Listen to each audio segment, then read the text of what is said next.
নমস্কার। গল্পকথনের সকল শ্রোতা বন্ধুকে আরও একবার স্বাগত জানাই। বন্ধুরা কেমন আছেন? আশা করি ভালো আছেন, সুস্থ আছেন।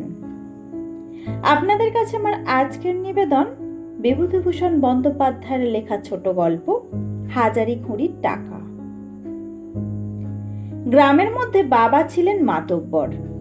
আমাদের মস্ত বড় চণ্ডী মণ্ডপে সকালবেলা কত লোক আসত, কেউ মামলা মেটাতে, কেউ কারো নামে নালিশ করতে, কেউ শুধু তামাক খেতে, খোশ গল্প করতে। হিন্দু মুসলমান দুই উৎপীড়িত লোকে আসত আশ্রয় খুঁজতে। আমরা বসে বসে পড়ি হিরু ঠাকুরের কাছে। হিরু ঠাকুর আমাদের বাড়ি থাকে, খায়। পাগল মতো বামুন, বড্ড বকে, আর কেবল বলবে, ও নারা একটু কুলচুর নিয়ে এসো তো বাড়ির মধ্যে থেকে। আমার মাস্তুতো ভাই বিধু বলতো, কুলচুর কোথায় পাবো পণ্ডিত মশাই, ঠাকমা বকে। হিরু ঠাকুর বলে, যখন কেউ থাকবে না ঘরে তখন নিয়ে আসবি। আমাদের গোমস্তা বদ্রীনাথ রায় কানে খাকের কলম গুঁজে চণ্ডী মণ্ডপের রোয়াকের পশ্চিম কোণে প্রজাপত্তর নিয়ে বসে বাকি বকেয়া খাজনার হিসেব করত। সবাই বলতো বদ্রীনাথ কাকা লোক ভালো নয়, প্রজাদের ওপর অত্যাচার অন্যায় করে, দাখিলা দিতে চায় না। বাবা এ নিয়ে বদ্রীনাথ কাকাকে বকুনিও দিতেন মাঝে মাঝে, তবু ওর স্বভাব যায় না। বাবা কখনো প্রজাদের কিছু বলেন না, তার কাছে আসতেও প্রজারা ভয় পায়। যখন আসে তখন কিছু মাপ করার জন্যে বা বদ্রীনাথ কাকার বিরুদ্ধে নালিশ করার জন্যে। তামাকের অঢেল বন্দোবস্ত আমাদের চণ্ডী মণ্ডপে। কেনা তামাকে কুলোয় না, সুতরাং হিংলি কিংবা মতিহারি গাছ তামাক হাট থেকে কিনে আনা হয়।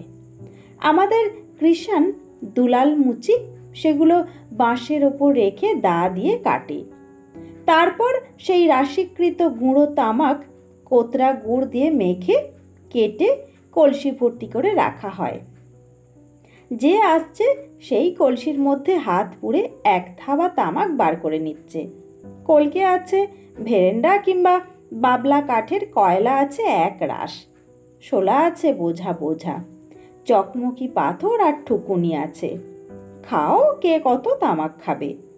গ্রামের কতকগুলি লোক শুধু তামাকের খরচ বাঁচাবার জন্যেই আমাদের চণ্ডী মণ্ডপে সকাল বিকেল আসে। এ কথা আমার মাস্তুতো ভাই বিধু বলে। দুপুরের বেশি দেরি নেই। হিরু ঠাকুরকে আমি বললাম, পণ্ডিত মশাই নাইতে যাবেন না? কেন? এরপর জোয়ার এলে আপনি নাইতে পারেন না, তাই বলছি। নিরীহ সুরে বললাম কথাটা। কখন জোয়ার আসে? এইবার আসবে। তুমি কি করে জানলে? আমি জানি, বিধু বলছিল। না, বসে নামতা পড়ো। কড়ি কষার আর যা মুখস্থ হয়েছে বিধুর, নিয়ে এসে বলো শুনি। বিধু না বলতে পেরে হিরু ঠাকুরের বেঁটে হাতের চটাপট চড় খায়। আমি হঠাৎ ধারাপাতের ওপরে ভয়ানক ঝুঁকে পড়ি।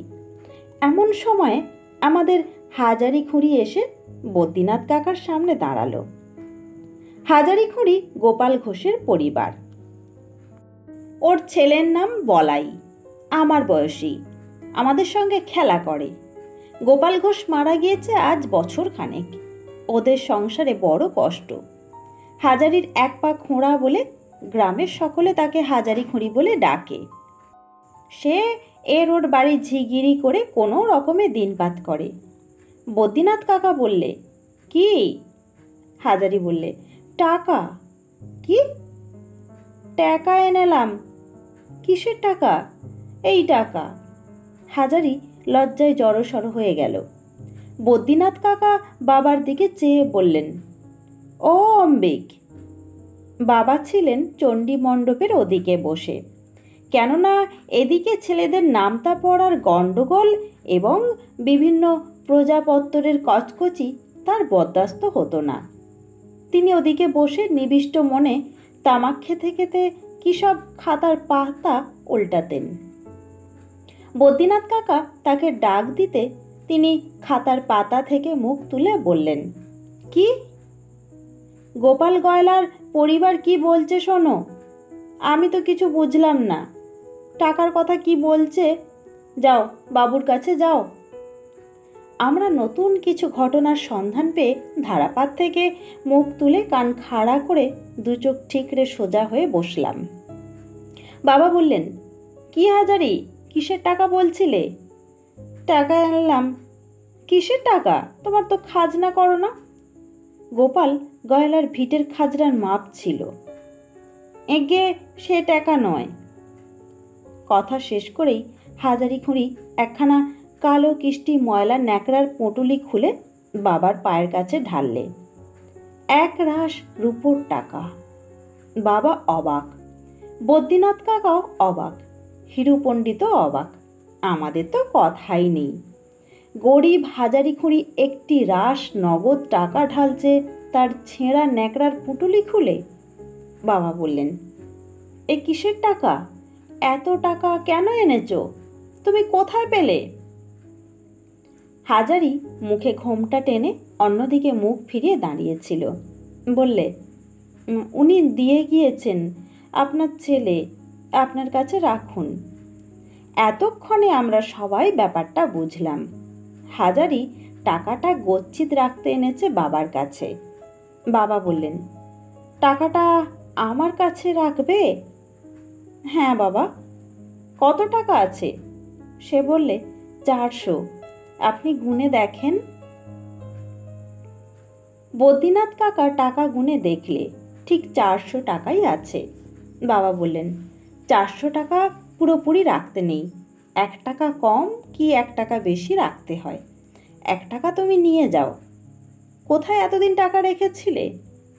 ঘটির ভিতর বাবা। একটা কথা শোনো গয়লা বউ, তুমি গরিব মানুষ, টাকাটা 2-1 টাকা করে নিও না, এতে টাকা খরচ হয়ে যাবে, অথচ তোমার কোনো বড় কাজে আসবে না। বাবা, আপনি যা বলেন তাই করব।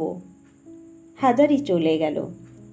বদ্রীনাথ বাবাকে বললে, দেখলে অম্বিক, ধুকরির ভেতর খাসা মাল। কে জানতো যে ওর ঘরে ঘটির মধ্যে 300-400 টাকা আছে। ঝিবৃত্তি করে সংসার চালায় এদিকে। আজকাল মানুষ চেনা দায়। যাও, কাজ করো গে, সে কথায় তোমার দরকার কি? এই ঘটনার পর মাস 5-6 কেটে গেল। আবার আমরা বসে হিরু ঠাকুরের কাছে ধারাপাত মুখস্থ করছি। এমন সময় হাজারির ছেলে বলাই এসে কাঁদো কাঁদো সুরে বদ্রীনাথ কাকাকে বললে, মা মারা গিয়েছে নায়েব মশাই। বদ্রীনাথ কাকা চমকে উঠে হাতের কলম ফেলে বললে, তোর মা? কোথায়? কই, তা তো জানি নে। এখানে মারা গিয়েছে? না, মোর ভগ্নিপতির বাড়ি কালাপুরে। কবে গিয়েছিল? তা আজ 2 মাস। মুইও তো সেখানে ছিলাম। একটু পরে বাবা এলেন বাড়ির ভেতর থেকে। বলাই গিয়ে প্রণাম করে দাঁড়ালো বাবার সামনে। বদ্রীনাথ কাকা বললে, শুনলে অম্বিক, হাজারি মারা গিয়েছে। সে কি? হ্যাঁ, ও তাই বলছে। বলিস কি রে বলাই, শ্রাদ্ধ হয়ে গিয়েছে? তা হয়েল। তা তুই কি মনে করে এলি এখন? সে বলবানি, এখন মেলা নোকের ভিড়, নিরিবিলি বলবানি। বাবা স্বভাবতই ভাবলেন যে বলাই টাকার জন্য এসেছে, কিন্তু তার বদলে সে যা বললে তাতে বাবা একটু অবাক হয়েই গেলেন। কথাটা যখন বললে তখন বদ্রীনাথ কাকাও সেখানে ছিল। বাবা বললেন, কি কথা বলবি বলাই? মোদের ঘরের চাবিটা নায়েব মশাইকে খুলে দিতে বলুন। ঘরে একটা ভাঁড়ে 300 টাকা আছে। মা মরণকালে মরে বলেছে। ভাঁড়ে? হ্যাঁ, একটা ভাঁড়ের মধ্যে। আর কোনো টাকার কথা বলেছে তোর মা? না। আর কারোর কাছে কোনো টাকা আছে বলেনি? না, বলেছে ভাঁড়ে টাকা আছে। বেশ, তুই চাবি নিয়ে ঘর খুলে দেখ গে। বদ্রীনাথ, ওর ঘরের চাবিটা দিয়ে দাও। দুপুরের পর বলাই চাবি হাতে আবার আমাদের বাড়ি এসে বললে, টাকা পেলাম না। বাবা বললেন, টাকা পেলি নে? কোথায় গেল অতগুলো টাকা? ইঁদুরে বাঁদরে নিয়ে কোথায় ফেলেছে বাবা। তখন বললাম, অঘোর ঘোষের বাড়ির দিকে বাঁশঝাড়টা কাটিয়ে দেন, ওই বাঁশঝাড় থেকে ইঁদুর বাঁদর আসে। বটে, তা মুই যাই। কোথায় যাবি? মুই কালাপুরে চলে যাই, ভগ্নিপতির বাড়ি গিয়েই থাকবো। এখানে একা ঘর থেকে কেটা রাঁধবে, কেটা বাড়বে? মা মরে গেল, দুটো রাঁধা ভাতের জন্যই কার দৌড়ে যাব। বুঝলাম। তোকে কোনো নগদ টাকা দিয়েছিল তোর মা? 1 কোটি টাকা দিয়ে গেছে, মোর কাছে আছে সে টাকা। মুই তেলে ভাজা খাবার কিনে খাই হাটে হাটে, 1 মুঠো টাকা। আচ্ছা, তুই একবার মাসখানেক পরে আসবি, দেখি তোর মায়ের টাকার যদি কোনো সন্ধান করতে পারি, বুঝলি? সে আর আপনি কোথায় সন্ধান করবা, সে ইঁদুরে বাঁদরে নিয়ে গিয়েছে, বাদ দেন। তাহলেও আসিস, বুঝলি? বলাই চলে গেলে বদ্রীনাথ কাকা বললে, আরে অম্বিক, তোমাকে একটা কথা বলি, ও টাকাটা তুমি ওকে আর দিও না। দেখছো ওর বুদ্ধিশুদ্ধি, অতগুলো টাকা নাকি ইঁদুরে নিয়ে গেছে। ওকে আজ টাকা দেবে, কাল ওর ভগ্নিপতি ওর হাত থেকে ভুলিয়ে টাকাগুলো নেবে। মাঝে পড়ে না দেওয়ায় ন ধর্মায়। ছেলে মানুষের হাতে অতগুলো টাকা দিতে আছে? বিশেষ করে ওর মা মরণকালে যখন বলে যায়নি, তখন তোমার টাকার কথা কবুল করবারই বা দরকার কি? কেউ যদি এর পরে বলে, তখন বললেই হবে ওর মা জামাই বাড়ি যাবার সময় গচ্ছিত টাকা আমার কাছ থেকে তুলে নিয়ে গিয়েছিল। খাতায় তুলিনি ও টাকা, মুখে মুখে টাকা রাখা। কে সাক্ষী আছে টাকার? বাবা বললেন, বদ্রীনাথ, সাক্ষী নেই বলছো? তখন চণ্ডীমণ্ডপে কত লোক ছিল তা জানো? তারা জানে না কিসের টাকা, তুমি মহাজনী করো। তোমার দেনার টাকা তো হতে পারে, খাতায় দেনার কথা প্রমাণ করতে পারবে। তা হাত চিঠি একখানা তৈরি করে ফেলি আজই, 2 বছর আগের তারিখ দিই। পাগল, টিপসই কে দেবে? মরা লোকের টিপসই বুঝে নিচ্ছে কে? কোর্টে তার টিপসই রুজু করাচ্ছে কে? আমার টিপসই যে হাজারি নয়, তাই বা প্রমাণ হচ্ছে কিসে থেকে? বদ্রীনাথ কাকা ধড়িবাজ ঘুঘু লোক, ওর পেটে বহু অন্যায় ফন্দি সর্বদাই বিরাজ করছে, নদীর জলে তেচোখো মাছের ঝাঁকের মতো। বাবা হেসে বললেন, তা হয় না বদ্রীনাথ। এ কোর্টে না হয় গরিব বেচারা হারল, কিন্তু উঁচু কোর্টে যে আমি হেরে যাব। উঁচু কোর্ট করছে কে? সে কোর্ট নয়। বাবা আকাশের দিকে আঙুল তুলে দেখালেন। বদ্রীনাথ কাকা আর কোনো কথা বললে না। মাস 2 পরে বলাই এসে হাজির হলো একদিন। বাবা বললেন, ভালো আছিস বলাই? আপনার শ্রীচরণ আশীর্বাদে। তোর টাকার সন্ধান পেয়েছি। পেয়েছেন? পেয়েছি। একটা কাজ করতে হবে তোকে। তোদের সেখানে তোদের স্বজাতির মধ্যে কোনো মাতব্বর কেউ আছে? আছে, তেনার নাম সতীশ ঘোষ। আচ্ছা, সেই সতীশ ঘোষকে সঙ্গে নিয়ে আমার এখানে তুই সামনের বুধবারে আসবি। টাকার সম্বন্ধে তার সঙ্গে পরামর্শ করব। সেই বুধবারে বলাই আবার এলো, সঙ্গে একজন আধবুড়ো লোক, গলায় ময়লা চাদর, পায়ে চটি জুতো, হাঁটু পর্যন্ত ধুলো পায়ে, সামনের দাঁত দুটো একটু উঁচু ওর। বাবা তখন পাড়ায় কোথায় বেরিয়েছেন। আমি আর আমার মাস্তুতো ভাই বিধু গাছের কচি ডাব বাড়াচ্ছি। বলাই বললে, এই সতীশ ঘোষকে এনেছি, তোমার বাবা কনে? সতীশ ঘোষ বললে, পাতো পেনাম। আমাকে আপনার বাবা ডেকেছেন কেন জানেন কিছু? আমি তো তাকে চিনি নে, কখনো দেখিনি। ব্রাহ্মণ দেবদা ডেকেছেন তাই এলাম। আমি তো কিছু জানি নে। বাবা আসুন, আপনি তামাক খাবেন? হ্যাঁ বাবা খাই। তামাকটিকে কোথায়? আমি সেজে নিচ্ছি। আমি ঠাকুরমাকে গিয়ে বলতেই তিনি বললেন, তোমার বাবা বাড়ি নেই, ভিন গা থেকে লোক এলে যত্ন করতে হয়। তাকে গিয়ে জিজ্ঞেস করো, এখন কি তাকে জলপান পাঠিয়ে দেওয়া হবে? আমার প্রশ্নের উত্তরে সতীশ ঘোষ বললে জিভ কেটে, সে কি কথা? ব্রাহ্মণ দেবতা, তার বাড়ি এসে আমি আগে তাদের পায়ের ধুলো না নিয়ে জল খাবো কেমন কথা? মা ঠাকুরন কই? আমি তাকে ঠাকুরমার কাছে নিয়ে গেলাম। সতীশ গড় হয়ে ঠাকুরমাকে প্রণাম করে জোর হাতে বললে, আমার উপর কি হুকুম হয়েছে আপনার? আমি তো আপনাদের চিনি নে, তবে মনে ভাবলাম ব্রাহ্মণ দেবতা যখন হুকুম করেছেন। মিনিট 15 মধ্যে দেখি সতীশ ঘোষ আমাদের ভেতর বাড়ি রোয়াকে বসে কাঠাখানেক চিড়ে মুরগি আর আধখানা ঝুনো নারকেল ধ্বংস করছে।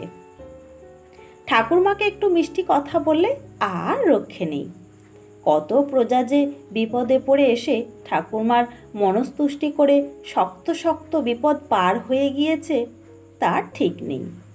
ঠাকুরমার মন অতি সহজেই মিষ্টি কথায় গলে। এদিকে বাবা অত্যন্ত মাতৃভক্ত। ঠাকুরমা যা বলবেন তাই বেদবাক্য বাবার কাছে। ঠাকুরমা কেবল ভুলবেন না আমার কথায়। হাজার মিষ্টি কথা বলে নিয়ে এসো এদিকে একটু তেঁতুল ছড়া, কি একটু কাসুন্দি, কি এক থাবা কুলচুর। আসল কাজে ঠিক আছে ঠাকুরমা, তার বেলা এই নবনে ভাঁড়ার ঘরের তাকের দিকে ঘন ঘন আনাগোনা করা হচ্ছে কেন? খবরদার, ভাঁড়ার ঘরের চৌকাঠে পা দেবে না বলে দিচ্ছি। একটু পরে বাবা এলেন। সতীশ ঘোষকে দেখে বললেন, এ কে? না না, তুমি খাও, উঠতে হবে না, খেয়ে নাও আগে। ঠাকুরমা বললেন, তুমি খাও বাবা, আমি বলছি।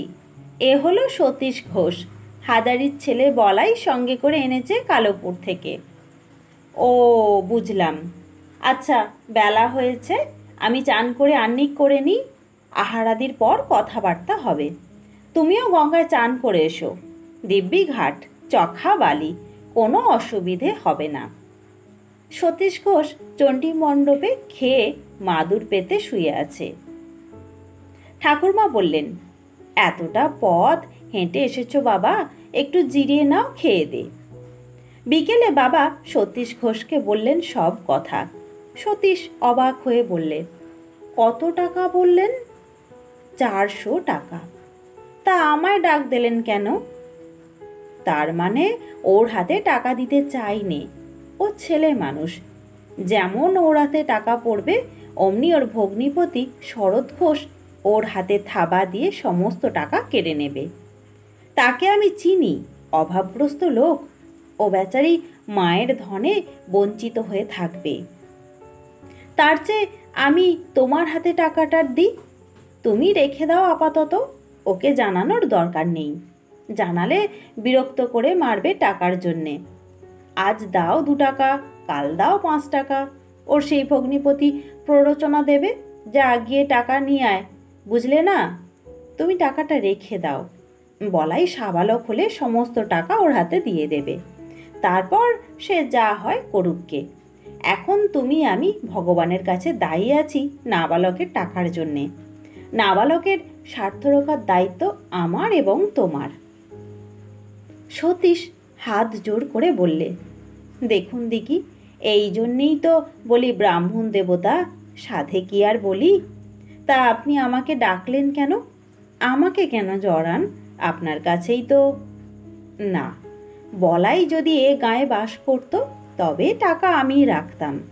ওরা আমার প্রজা, ভিটের খাজনা নিই নে, তবে ব্যাগার দিতে হয় আমার বাড়ির ক্রিয়াকর্মে, প্রজা হয়ে থাকতো, ওর স্বার্থ দেখতাম। এখন যখন চলে যাচ্ছে সে দায়িত্ব আমি রাখি কেন? সেই জন্য ওকে বলেছিলাম তোমার গায়ের মাতব্বর লোক একজনকে ডেকে আনো। কেন কি বৃত্তান্ত তার বলিনি।